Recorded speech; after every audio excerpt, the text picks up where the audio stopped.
IT job కోసం try చేస్తున్నారా? Coding ట్యూటర్లో ట్రైనింగ్ తో పాటు stipend and 100% job guarantee. Severe pneumonia condition, necrotizing pneumonia. బాగా నెమ్ము ఫామ్ అయిపోయి ఇంకా ఆపరేషన్ కండిషన్ అనమాట. 3 years పాప, పెద్దవాళ్ళకి వస్తేనే తట్టుకోలేము, అలాంటి ఒక చిన్న 3 years పాపకు వచ్చింది. వాళ్ళ లంగ్ కొలాప్స్ అయిపోయింది మొత్తం. జస్ట్ జ్వరంతో స్టార్ట్ అయ్యి ఈ స్టేజ్ దాకా వచ్చింది. ఫీవర్ కంటిన్యూగా ఉంటుంది. ఫీవర్ 102, 103 ఉంటుంది ఫీవర్. ఇప్పుడు ఏంటి నెక్స్ట్ స్టెప్ ఏంటి, ఏం చేయాలి? ఇప్పుడు లోపల బెలూన్ ఫామ్ అయింది అన్నారు ఇన్ఫెక్షన్ నుంచి. అన్ని ప్రొసీజర్స్ ఆ పాప మీద జరుగుతున్నాయి అంటే వినడానికే చాలా బాధగా ఉంది. మీరు ఎవరైనా సహాయం చేయాలనుకుంటే ఖచ్చితంగా మీరు కింద డిస్ప్లే అవుతున్న నెంబర్కి ఇచ్చి సహాయం చేయొచ్చు. నమస్తే వ్యూస్. ఒక 3 years పాప severe pneumonia condition, necrotizing pneumonia అంటే బాగా నెమ్ము ఫామ్ అయిపోయి ఇంకా ఆపరేషన్ కండిషన్ అనమాట. రెయిన్బో హాస్పిటల్లో ఉంది, ఒక ఆల్మోస్ట్ 1 week నుండి ఉంది. ఇంకా అక్కడే ఉంచాలి, ఇంకా ఆపరేషన్ చేయాలి అని అన్నారు. వాళ్ళ పేరెంట్స్ ఇవాళ మనతో ఉన్నారు. నిమోనియా అన్నది ఎంత డేంజరస్ మీ అందరికి తెలుసు. ఇప్పుడు ఒక్కసారి వాళ్ళ మదర్తో మాట్లాడి తెలుసుకుందాం పాప కండిషన్ అంటే. నమస్తే అమ్మా. నమస్తే. మీ పేరు? శ్రీలత మేడం. పాప పేరేంటమ్మా? ఆరాధ్య. ఇప్పుడు ఎక్కడుంది? ఏ హాస్పిటల్? రెయిన్బో హాస్పిటల్లో. ఎప్పటి నుంచి ఉంది అక్కడ? ఇప్పటికి దాదాపు తను అడ్మిట్ అయ్యి కూడా 17 days అవుతుంది మేడం. 17 days అవుతుంది. అసలు ఏ కండిషన్తో జాయిన్ చేశారు? నిమోనియా అని తెలుసుకుని అసలు నార్మల్గా ఎట్లా జాయిన్ చేశారు? నార్మల్గా తనకు ఫీవర్, కోల్డ్, కఫ్ ఉంది మేడం. దాంతో మేము తనకి సివియర్గా ఆయాసం వచ్చింది. ఆయాసంతో మేము డైరెక్ట్గా మాకు చాలా టెన్షన్ అయిపోయి చాలా సివియర్గా ఉండి ఆక్సిజన్ లెవెల్స్ కూడా కొంచెం తగ్గిపోవడం వల్ల ఎమర్జెన్సీగా అడ్మిట్ చేయమన్నారు. వచ్చి అడ్మిట్ చేసేసాం మేడం. దాని తర్వాత ట్రీట్మెంట్ జరుగుతూనే ఉంది కానీ దాని తర్వాత ఎక్స్రేలు స్కాన్ చేసిన తర్వాత నిమోనియా బాగా ఎక్కువ ఫామ్ అయిపోయింది అని చెప్పేసి అన్నారు. లోపల లంగ్ కొలాప్స్ అయిపోయింది మొత్తం. దానికి కొంచెం ట్రీట్మెంట్, ఫస్ట్ మెడికల్ ట్రీట్మెంట్ చేద్దాం అన్నారు. ట్రీట్మెంట్ చేసి ఏమన్నా ఫర్దర్ ప్రాసెస్ కి తర్వాత కొంచెం వెయిట్ చేద్దాం అన్నారు. ఆ ఫర్దర్ ప్రాసెస్ లోపలనే ఇంకా 1 week ఐసీలో పెట్టారు తన్ని. పెట్టిన తర్వాత ఓకే మెడికల్ పరంగా తను కొంచెం ఇంప్రూవ్మెంట్ ఉంది అని చెప్పేసి వార్డుకు షిఫ్ట్ చేశారు. వార్డు షిఫ్ట్ చేసిన తర్వాత మళ్ళీ తను అట్లనే ఆయాస పడుతుంది. ఫీవర్ కంటిన్యూగా ఉంటుంది. ఫీవర్ 102, 103 ఉంటుంది ఫీవర్ కూడా దాన్ని కంటిన్యూస్ గా. ఎన్ని రోజుల నుంచి? 7 రోజుల నుంచి. ఈ 17 days నుంచి ఉంది.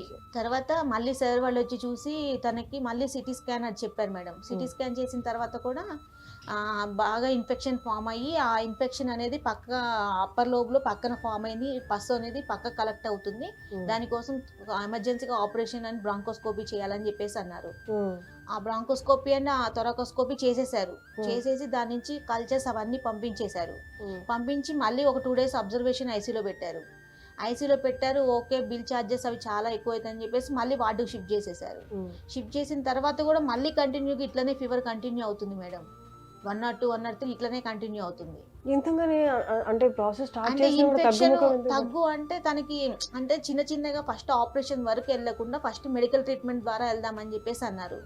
ఆ మెడికల్ ట్రీట్మెంట్ ద్వారా వెళ్తూనే ఉన్నారు కానీ బట్ ఇంకా అది ఇంకా సపోర్ట్ అవ్వట్లేదు. తనకి లంగు లోపలికి ఇన్ఫెక్షన్ బాగా ఉంది కదా, ఆ మెడికల్ మేనేజ్మెంట్ అనేది లోపలికి వెళ్ళట్లేదు అంటున్నారు. ఇంకా ఇప్పుడు ఏంటి నెక్స్ట్ స్టెప్ ఏంటి, ఏం చేయాలి? ఇప్పుడు మళ్ళీ అది పస్ అనేది అది కలెక్షన్ చేసేసిన తర్వాత ఇప్పుడు లోపల బెలూన్ ఫామ్ అయింది అన్నారు ఆ ఇన్ఫెక్షన్ నుంచి. ఇప్పుడు ఆ బెలూన్ ని ఇప్పుడు బ్లాస్ట్ చేస్తా అన్నారు ఈ రోజు ప్రొసీజర్ చేసి. బ్లాస్ట్ చేసి దాని ఆపరేషన్ దీని ద్వారా ఏమైనా పస్ వస్తుందేమో, దీని వల్ల ఏమైనా ఇన్ఫెక్షన్ వల్ల ఫీవర్ వస్తుందేమో చూద్దాం అన్నారు. ఇది చూసి ఒక రేపు ఎల్లుండి ఇది చూద్దాము, ఈ డ్రైన్ ద్వారా ఇది కాకపోతే లంగుని తీసేద్దాము అని అంటున్నారు మేడం సర్జరీ చేసి. 3 years పాప.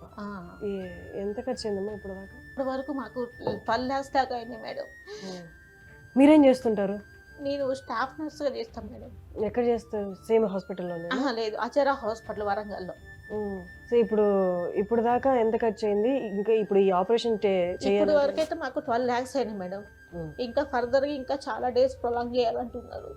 చాలా డేస్ అంటే ఎన్ని డేస్ వరకు చెప్పట్లేదు మేడం. అంటే ఇంకా ట్రీట్మెంట్ చాలా ఉంది, ఇంకా 2 weeks పట్టొచ్చు, 3 weeks పట్టొచ్చు అంటున్నారు. ఇప్పుడు లంగ్ తీసేయకుండా దానికోసమే కొంచెం కాపాడడం కోసం మెడికల్ పరంగా వెళ్తున్నారు. ఇది ఒక్క ప్రొసీజర్ చేసిన తర్వాత ట్రై చేద్దాం అన్నారు.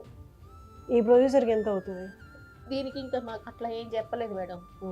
రోజుకి ఎంత అవుతుంది హాస్పిటల్? 1 lakh వరకు అవుతుంది. రోజు 1 lakh? మీ ఆయన ఏం చేస్తుంటారు? మాది మొబైల్ షాప్ మేడం.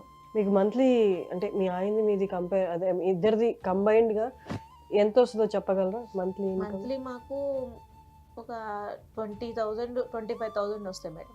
కానీ ఎట్లా భరించారు ఇన్ని రోజులు, ఇన్ని లక్షలు? బయట అన్ని అంటే తీసుకొచ్చాం అట్లా. సో ఇమీడియట్గా ఆపరేషన్ అది నెక్స్ట్ చేయాలంటే అది ఇవాళ చేయాలా ఈ అంటే కమింగ్ ఇప్పుడు ఈ వీక్లో? ప్రొసీజర్ చేస్తా అన్నారు. ఈ 2 డేస్ డ్రైన్స్ ఏమైనా పస్ వస్తుందేమో చూద్దాం అన్నారు. దాని తర్వాత ఈ సర్జరీ అన్నారు మేడం. ఓకే. దానికి ఎంత అవసరం అనేది ఇంకా చెప్పలేదు కానీ చెప్పలేదు. డైలీ మాత్రం 1 1 లాక్ లాక్ అవుతుంది. ఎన్ని రోజుల వరకు ఉండాలి అనేది అప్రాక్సిమేట్గా ఏమన్నా చెప్పారు? చెప్పారు మేడం. ఇది ట్రీట్మెంట్ ప్రొలాంగ్ 2 మంత్స్ ఉంటది అబ్బా.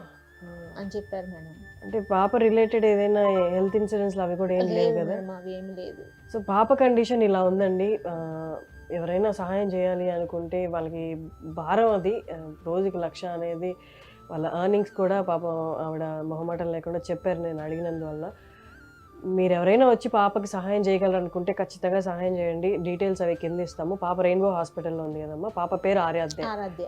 ఒకసారి డీటెయిల్స్ కూడా కింద డిస్ప్లే చేస్తాము. మీరు సహాయం చేయాలనుకున్న వాళ్ళు ఖచ్చితంగా సహాయం చేయండి. ఒక 2-3 డేస్లోనే ఆ ప్రొసీజర్ కూడా స్టార్ట్ అయిపోతుందండి. Severe condition. న్యూమోనియా అనేది ఎంత డేంజరస్ చాలామందికి తెలుసు. కరోనా తర్వాత న్యూమోనియా గురించి చాలా అవేర్నెస్ వచ్చింది. 3 years ఓల్డ్ పాప. ఇన్ని ప్రొసీజర్స్ ఆ పాప మీద జరుగుతున్నాయి అంటే వినడానికే చాలా బాధగా ఉందమ్మా. ఖచ్చితంగా చూసిన వాళ్ళు సహాయం చేయాలనుకున్న వాళ్ళు మీ డీటెయిల్స్కి ఖచ్చితంగా సహాయం చేస్తారు. సో ఇప్పుడు ఎవరున్నారు పాపతో పాటు? మీరు ఇక్కడ వచ్చారు కదా, మా హస్బెండ్ ఉన్నారు. జస్ట్ జ్వరంతో స్టార్ట్ అయ్యి ఈ స్టేజ్ దాకా వచ్చింది. అవును మేడం. సో అదండి, చూసారు కదా. మీరు ఎవరైనా సహాయం చేయాలనుకుంటే ఖచ్చితంగా మీరు కింద డిస్ప్లే అవుతున్న నెంబర్కి మీరు ముందుకు వచ్చి సహాయం చేయొచ్చు. ఖచ్చితంగా బాగా అవుతుందమ్మా. మీరు కంగారు పడొద్దు. అందరూ ముందుకు వస్తారు. చాలామంది ఈ సిచ్యువేషన్ ఫేస్ చేసిన వాళ్ళు ఉంటారు. ఖచ్చితంగా రెస్పాండ్ అవుతారు. థ్యాంక్ యూ సో మచ్ అమ్మా వచ్చినందుకు.